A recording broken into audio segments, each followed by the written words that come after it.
It was empire on a scale that has never been equaled. Mysterious, violent in the extreme, and endlessly inventive. Only one empire has survived for 4,000 years: China. All-powerful emperors mobilized immense peasant armies for feats of engineering unparalleled in human history. A gilded tomb with rivers of flowing mercury. It's hard to believe that something like that could be purely the product of human labor. The world's longest canal. A naval fleet mightier than any that had ever put to sea.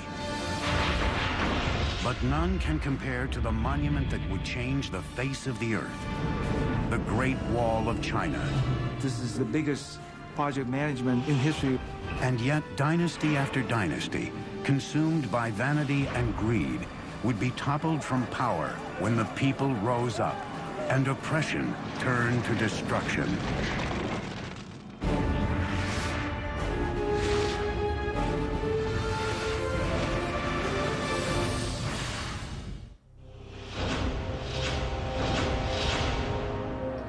At the dawn of civilization, the Chinese were there, and they are still here. Hello, I'm Peter Weller. When the Egyptians were building their pyramids, the Chinese already had sumptuous palaces for their kings. When Rome was planning its soaring aqueduct that would bathe its citizens and quench their thirst, the Chinese were redirecting an entire river by blowing up a mountain before gunpowder and building a dam that would irrigate thousands and thousands of acres of land and launch a population explosion the world had never seen.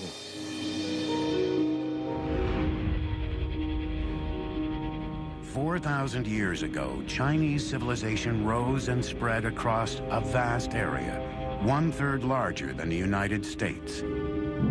But for centuries, China was in turmoil. Separate kingdoms battled for power and control. Conflict and combat ravaged the land.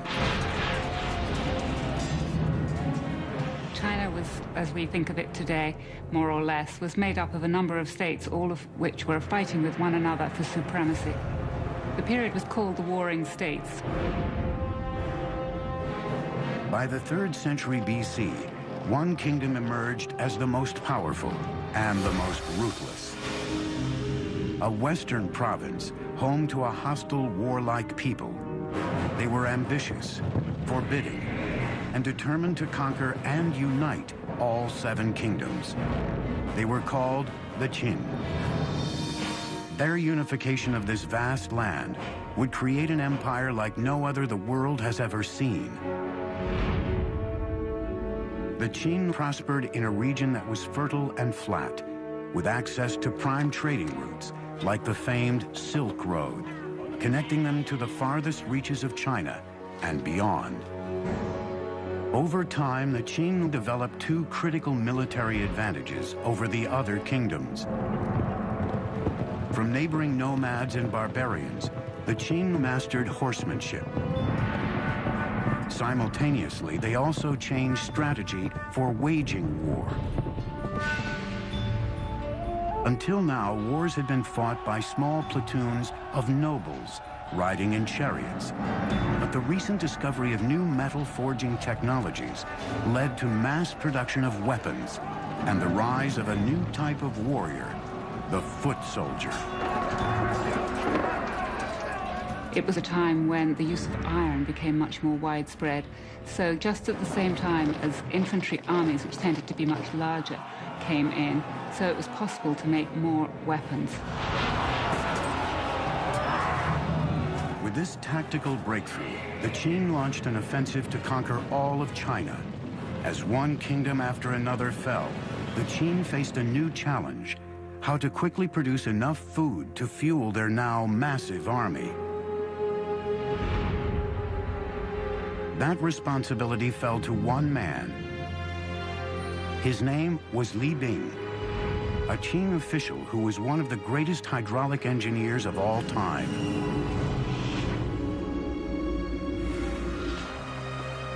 Under his guidance, Chinese builders would construct a masterpiece of engineering. For centuries, the Min River had tormented the Chinese people, causing winter droughts and summer floods. Now, Li Bing would was determined to harness its raging waters.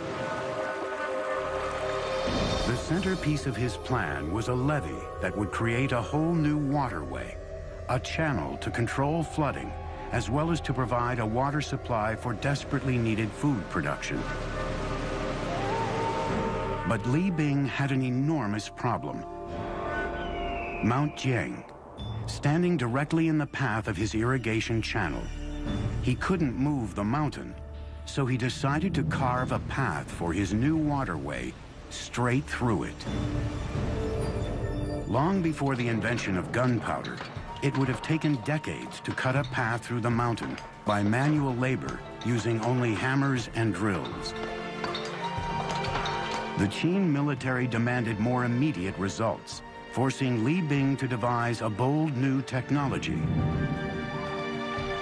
He'd let the forces of nature do the heavy lifting for him. First, heating the rocks through controlled fires, then dousing them with cold water. This caused the boulders to crack into small pieces that could be carted away. 8 years after he started, Li Bing had blasted an irrigation channel straight through the mountain. Now he had to construct the enormous levee that would divert the waters of the Min into the new irrigation channel. Thousands of workers were brought to the site, working with nothing but muscle and chisels, carving out the earth. Remarkably, Li Bing designed a levee that could regulate the raging waters of the Min according to the season. In summer, more water could be driven to the irrigation channel to prevent flooding along the river. In winter, the proportions were reversed, directing more water into the river to avoid drought.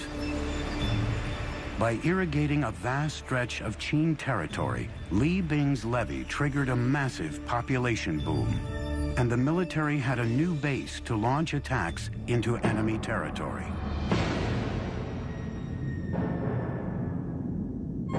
The state of Qin was evolving into a powerhouse.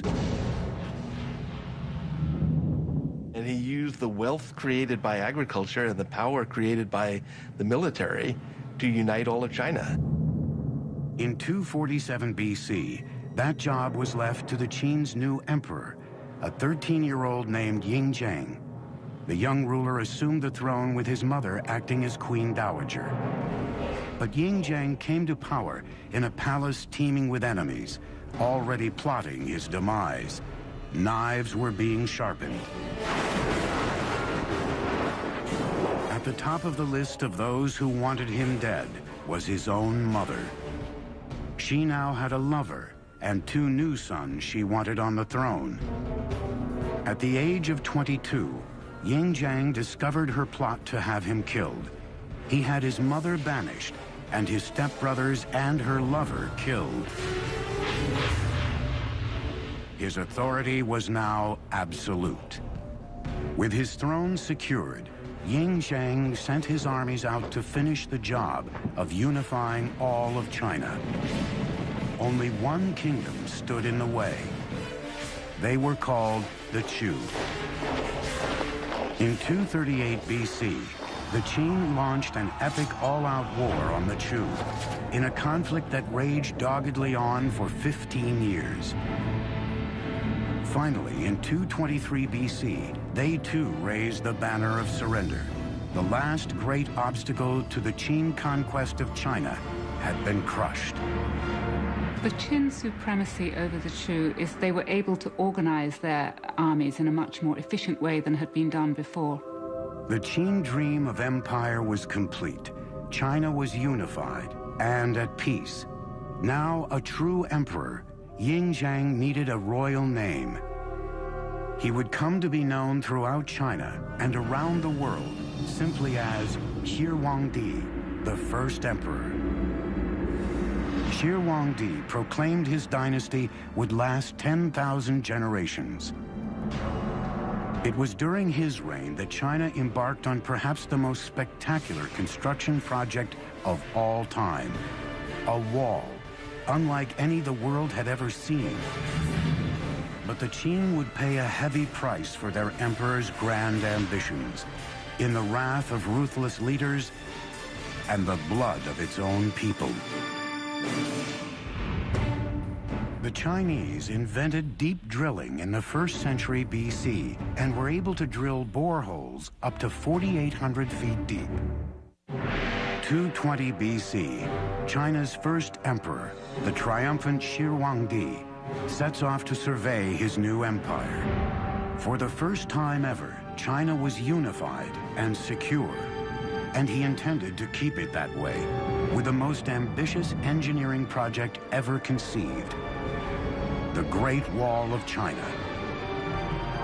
Well, the Great Wall was a linking up of walls that had existed previously. A number of states in the north of China had built walls partly to defend against one another, but more importantly, to defend their northern frontier. It remains to this day unsurpassed by modern engineering, a single impregnable barrier to seal the vast Chinese empire from the outside world, along a border that stretches for thousands of miles. This is Chongcheng. In Mandarin, it means long wall. And believe me, covering more turf than the continental United States is wide, and including all of its spurs that go off into no place, it's 6,000 miles. And man, that's long. Shi Huangdi, China's first emperor, started building it 2,000 years ago. It was worked on right up until the 17th century. But the original wall didn't look like this. It was kind of a mud brick affair, but it presented an interesting engineering challenge nonetheless, because it had to go all the way from the sea in the east to the Gobi Desert in the west, just to keep the northern nomads like the Mongols out and the Chinese people in. If it took the audacity of emperors to dream great, it took the relentless drive of the Chinese labor force to build great, but not without a price. Their capacity to endure hardship was unimaginable. Men, women, and children worked with their hands on this wall, and if you complained or tried to run away, you were killed. Disease was constant, injury was commonplace. Dressed only in rags, these people suffered bitter cold, bitter hunger, bitter exhaustion. Records say that at the height of production on this wall, close to 1/5 of China's entire labor force, 1 million people were working here, and 1/4 of those people died. And if you died here, usually you were buried here, in the wall, giving rise to its other nickname among some, the Long Graveyard. Millions of arms and legs and backs were broken to build the wall. There is very moving poetry, mostly written by wives and mothers, about young boys going off and working on the Great Wall Project, not having food, dying in the cold winters, and never returning home. But brute force would not be enough. Different regions had vastly different terrain and varying construction materials on hand. Wherever possible, engineers added to existing walls, but most of it was built from scratch. They devised a brilliant system utilizing one material they had in abundance. The tamped earth method is what Chinese is called a hangtu. What this means is that you build a wooden frame to enclose the wall, and you start low with, say, 2 boards parallel, and then you pour some gravel and some sticks and some clay, and then you use the end of a log to beat it and pound it until it's very, very compact. And then you put another layer in, and you keep doing that. And then you put other boards on the outside to hold it in place. And you keep going up and keep going up until you reach the height that you want. When it was dry, the frame was removed, leaving just a solid slab of tamped earth, strengthened by the willow reeds, like the steel rebar that reinforces modern concrete. The southern side, facing China, was defended by a simple parapet, while the northern side, facing the barbarians, was crenellated. There was a guard tower every 700 to 1,000 yards.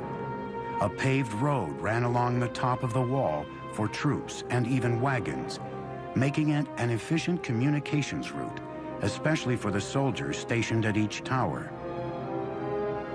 But as a work of military engineering, the wall was only partially successful. A wall exists to be defended, But in the long run, the wall was not very defensible. Nomads could break through it or go around it, bribe their way through it. But the Great Wall was not only designed to keep barbarians out, it was also a symbolic dividing line, locking the Chinese in. The Great Wall, in a sense, is a cultural marker as much as it is a military fortification. It's the way of the Chinese saying to the nomads, you stay out there and raise horses and sheep, and we'll stay in here and grow grain. By 210 BC, the Great Wall had stretched over 3,000 miles, leaving an indelible mark on China's harsh terrain. But resentment was swelling into a rage against Shi Huangdi. Many in his kingdom felt the colossal barrier was not worth the toll it inflicted on the Chinese people. Once again, his enemies were plotting against him. Shi Huangdi's final years were marked by what I think is reasonable to call paranoia. But as the old joke says, just because you're paranoid doesn't mean people aren't out to get you. At least 3 assassination plots came very close to succeeding. Shi Huangdi struck back by turning China into a virtual prison for its people. He ordered all historical records of his ruthless regime destroyed. Punishment for anyone who didn't comply was forced labor or even death. Some 400 people were buried alive as a lesson to those who spoke out against the regime. When the emperor's eldest son objected, even he was banished. Shi Huangdi's brilliant vision had transformed China into a great empire, but he paid the price with a descent into madness. He would now turn his obsessions and his army of forced labor to another stunning feat of construction begun years earlier. A monument to his own fear and death. In the 1040s, movable type printing was invented in China, a huge development in the history of printing. By 220 BC, Qin Emperor Shi Huangdi has united China for the first time. On the northern border, millions are toiling and dying, laying the foundation for China's signature engineering triumph. The 3,000-mile-long Great Wall. But the first emperor wasn't done. Even as he fought against other Chinese kingdoms and his own demons, Shi Huangdi began to garrison nearly 700,000 men near his capital in central China to build the most personal of all his engineering projects, an epic tomb he had begun planning at the age of 13. This was a monumental project that required the labor of thousands and thousands of people over a very long time. It was, by design, the biggest and best tomb that China had ever known. In 1974, farmers digging a well came face to face with an ancient Chinese warrior. The mysterious terracotta skull would prove the gateway to one of the greatest archaeological discoveries of all time.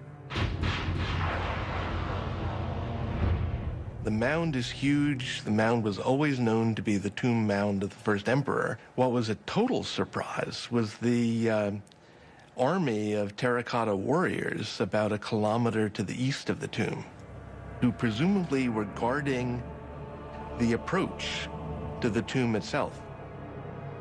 Season after season of excavation since the 1970s has yielded more than 5 large pits.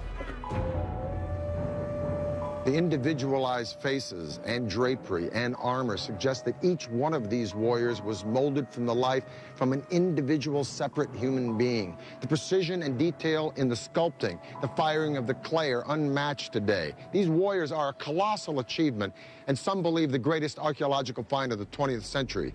But they are only the tip of the iceberg, because this ghost army only served as a guard detail for an engineering feat as fantastic as the world has ever known, the opulent tomb of Shi Huangdi.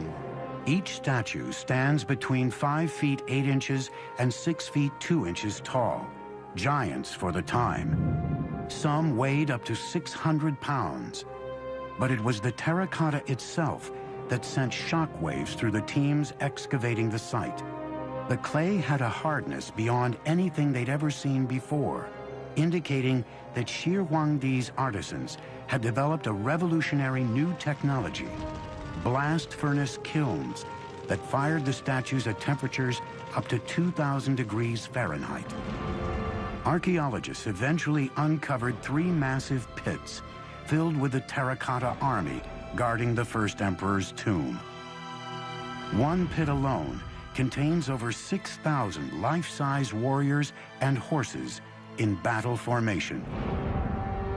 In a second pit, 1,300 of Shi Huangdi's elite military forces, including archers, chariots, and cavalry, were discovered.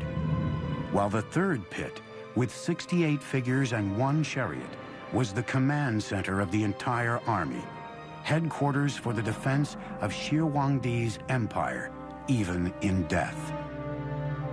The military armor is fairly specific. We can tell that the armor used was lacquered leather. We can see that people had cleats on the bottom of their boots to help them run in the mud. We can see the kinds of caps people wore and associate them with rank.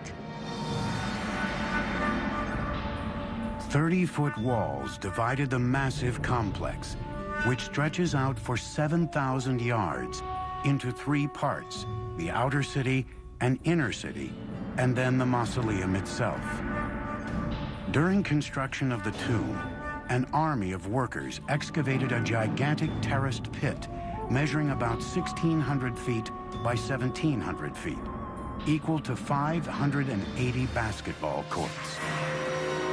When the sprawling tomb complex was complete, it was topped with a terraced mountain of earth, nearly 400 feet tall. At the time, it may have been nearly as large as the Great Pyramid of Giza in Egypt. But over 2,000 years, weather has worn down the original man-made mountain to about 250 feet.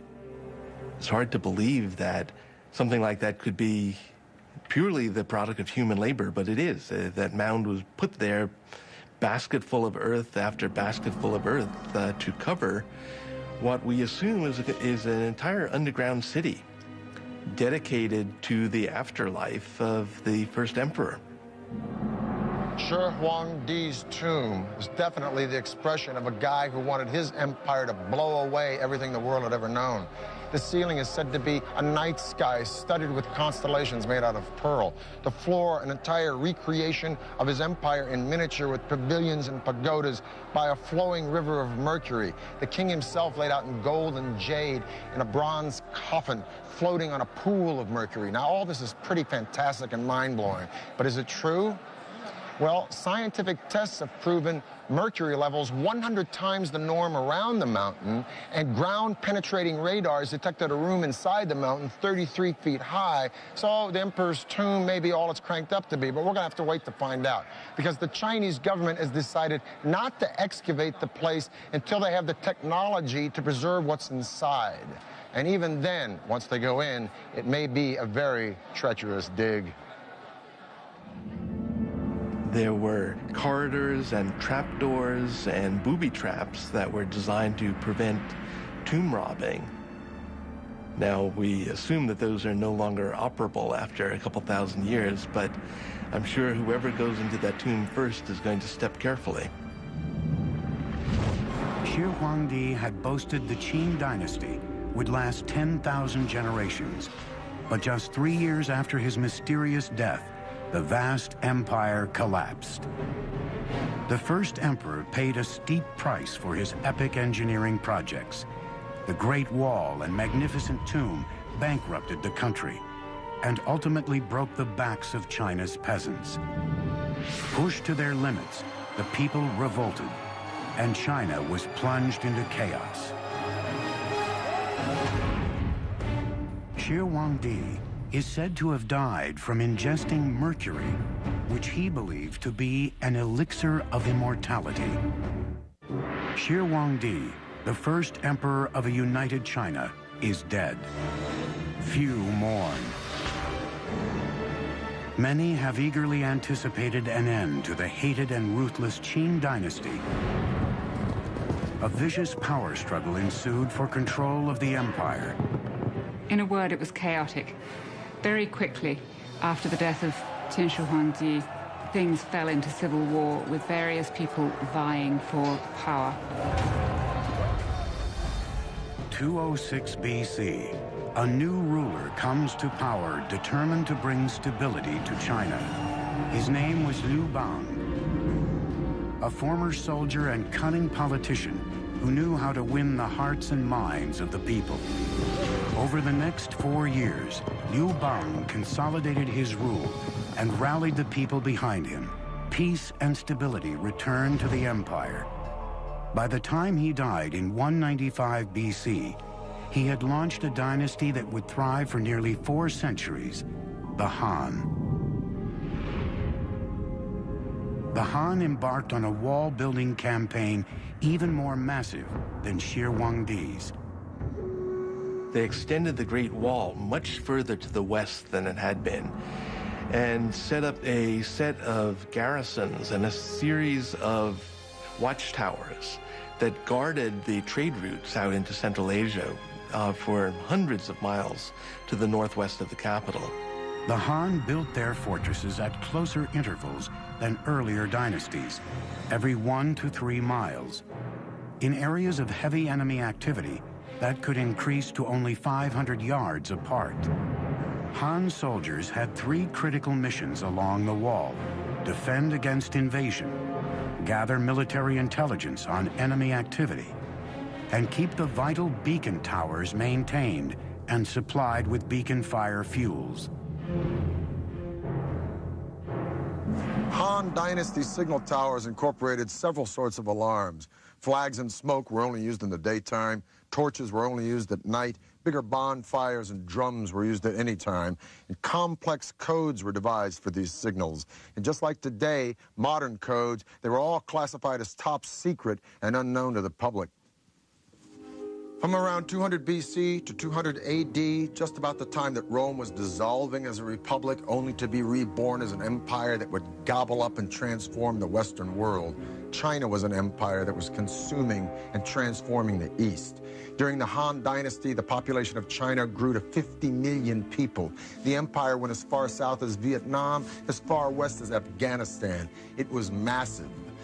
But after 400 years, just like Rome, internal disintegration started to overshadow military success, and in 184 AD, a peasant rebellion brought the Han Dynasty to a screeching halt. And once again, China was on the verge of chaos. For 3 centuries, warfare, treachery, and death were the rule in China.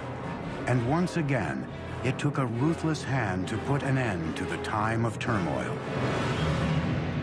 In the 6th century, a northern people, the Sui, declared war on the chaos, conquering one part of the empire after another, until China was united again, for the first time since the Han Dynasty fell 3 centuries earlier. The Emperor Yangdi would build the Sui Empire on the foundation of nearly 1,000 years of dynasties that came before. Unlike previous emperors who had concentrated on fortifying China against the outside world, Yangdi would channel his energies inward and strengthen his empire within its borders. China is vast, and its waterways provided the most efficient means of transportation over such great distances. 2 major rivers traverse the country east to west, the Yangtze in the south and the Yellow River in the north, but they are 1,000 miles apart. China was a house divided. Yangdi decided to do something about that. He aimed to link northern and southern China by a gigantic central artery, a grand canal, a kind of hydraulic highway for merchants, soldiers, and citizens. very common to China in terms of constructing any large infrastructure project.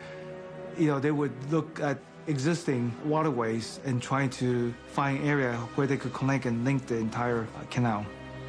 They want to take advantage of the natural geography. This gigantic construction project would take more than 1 million man-days of work, most of it digging. Living and working conditions were horrendous, harsh and primitive. Tens of thousands died of starvation, fatigue, and illness. Many were simply beaten to death by overseers.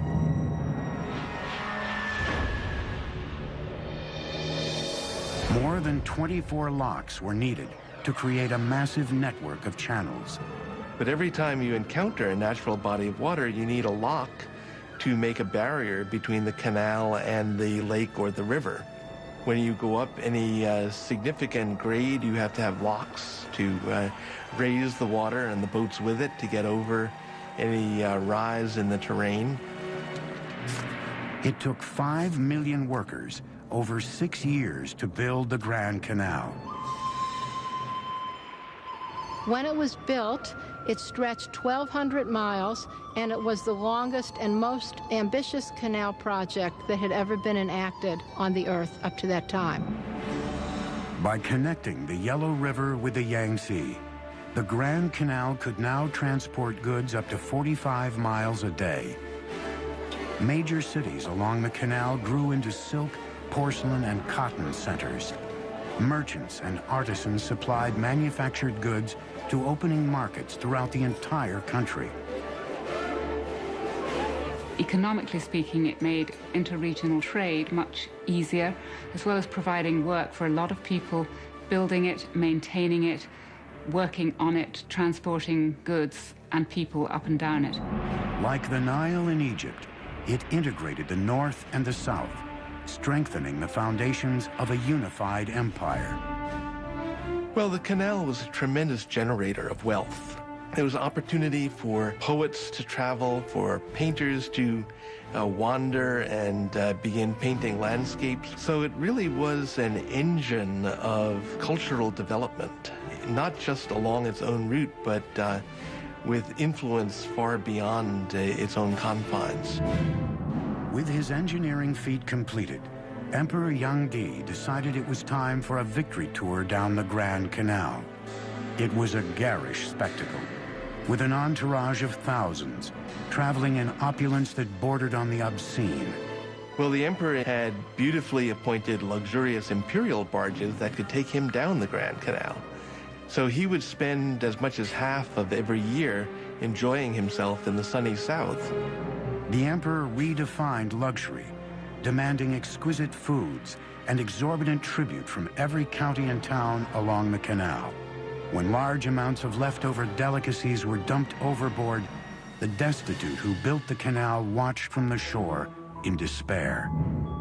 But once again, a Chinese emperor underestimated the power of the people.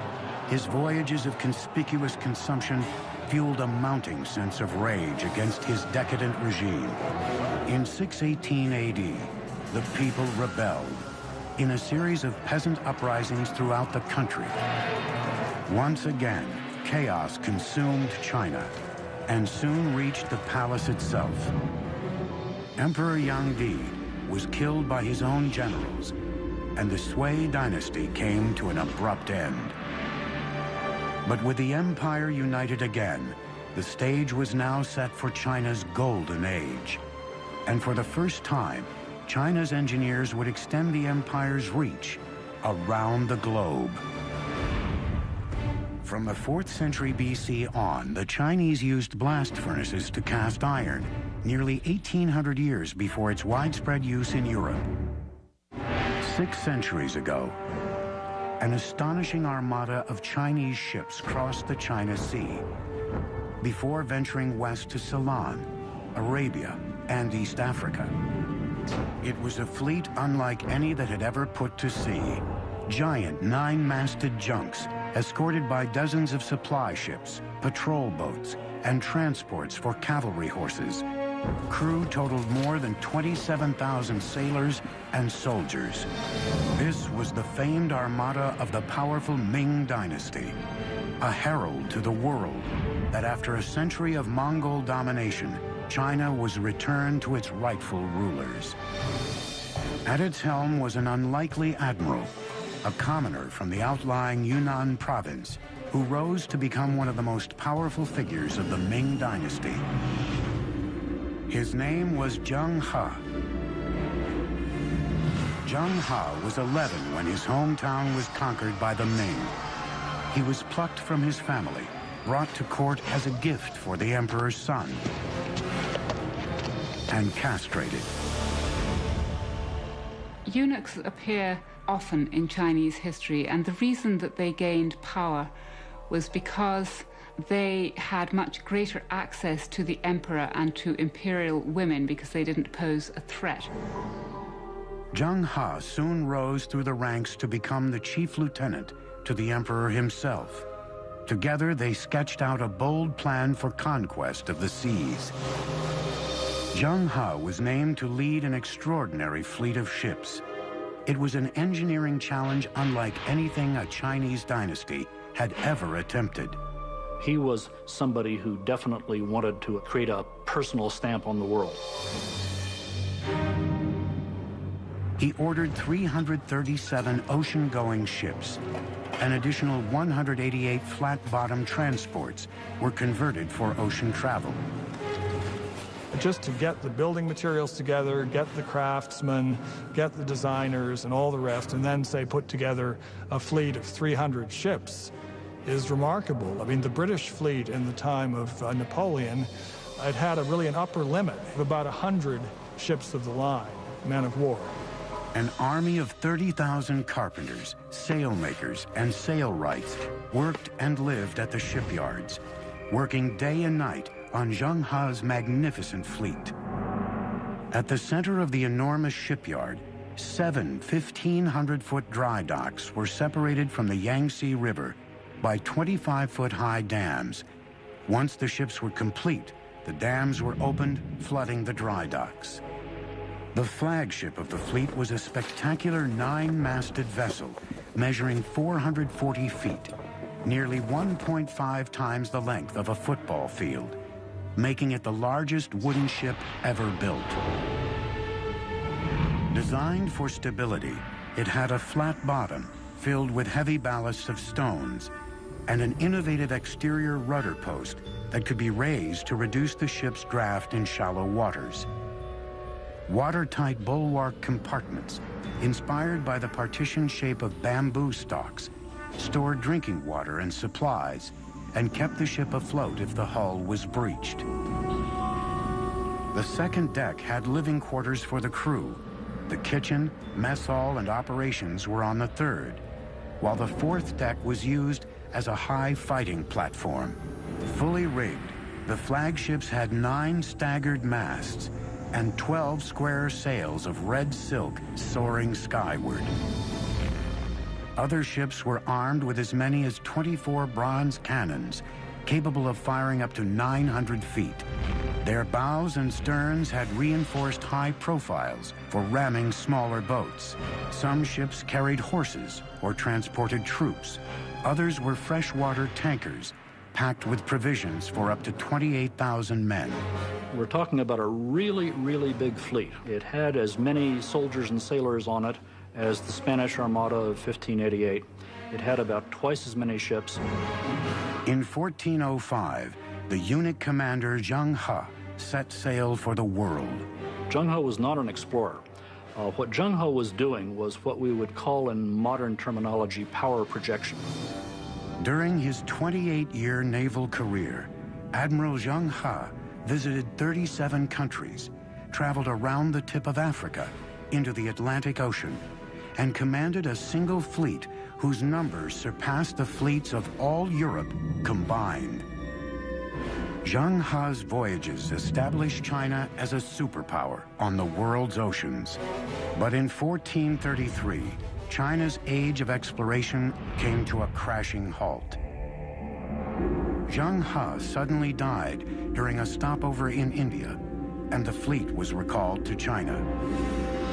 A new emperor was on the throne. In one stunning command, he would change the course of Chinese history. Despite China's total domination as a naval power, Zheng He's magnificent fleet was to be burned to the ground. It would be one of the great turning points in Chinese history. China was poised to seize control of the seas and colonize the world years before the Portuguese, Spanish, Dutch, and British. Under the new emperor, all ocean-going vessels were destroyed. Even records of Zheng He's expeditions were torched. China's age of exploration was over. The open door slammed shut. The ships were gone, and the promise of international power and conquest was dead. The reason for the emperor's decision remains a mystery to this day. 1449, 16 years after the empire turned inward again, China's age-old enemy returned. Mongol forces mounted a massive attack. Like great dynasties before them, the Ming returned to the wall for protection. The result would be the most monumental feat of the entire Chinese empire. A complex re-engineering of the Great Wall into the colossal structure we know today. Earlier walls had been primarily made of stamped earth. The Ming walls were faced with brick and stone. They were much more solid, and those are the ones that we can still see parts of today. A crude mortar of sticky rice and burnt lime created a seal between bricks that rivaled modern cement in strength. Construction of military fortifications on the Great Wall reached its peak under the Ming. Double walls were added in military zones, along with strongholds, passes, and other reinforcements. Watchtowers of various shapes and sizes served as shelters or simply as signal stations along the wall. Shelter towers were built large enough to store food and arms and serve as the living quarters for soldiers. A staircase from the interior led up to the top of the tower, with small holes on each side of the wall for lookouts. The overall defenses were enhanced with a variety of features, including artillery. The Chinese have a clear superiority over the Mongols in gunpowder weapons. And as long as the Ming Dynasty could maintain a cohesive enough army along the Great Wall, they were capable of resisting individual Mongol attacks. By the end of the Ming Dynasty, over 6,000 miles of wall, including its many loops and digressions, sprawled across northern China. For a century and a half, the wall stood firm, but by 1600, the dynasty behind it was crumbling, and a foreign tribe known as the Manchu were gathering strength on China's northern border. On May 26, 1644, Beijing finally fell to Manchu forces. It would take the Chinese more than 250 years to overthrow the invaders from the north. But when they did, a new Chinese kingdom emerged, like none before it, Communist China. Nothing symbolizes the enduring power and imagination of the Chinese more than this Great Wall. Of all of the civilizations that have reached the glorious heights of empire, only one has avoided the inevitable oblivion that follows. Emperors come and go, but for thousands and thousands of years, from the dedication and vision and resilience and brilliance of these remarkable people, they have pushed their civilization to triumph again and again and again, where others have simply morphed or dissolved or just faded away. At the dawn of humanity, the Chinese were here, and they are still here, and they ain't finished yet. I'm Peter Weller for the History Channel.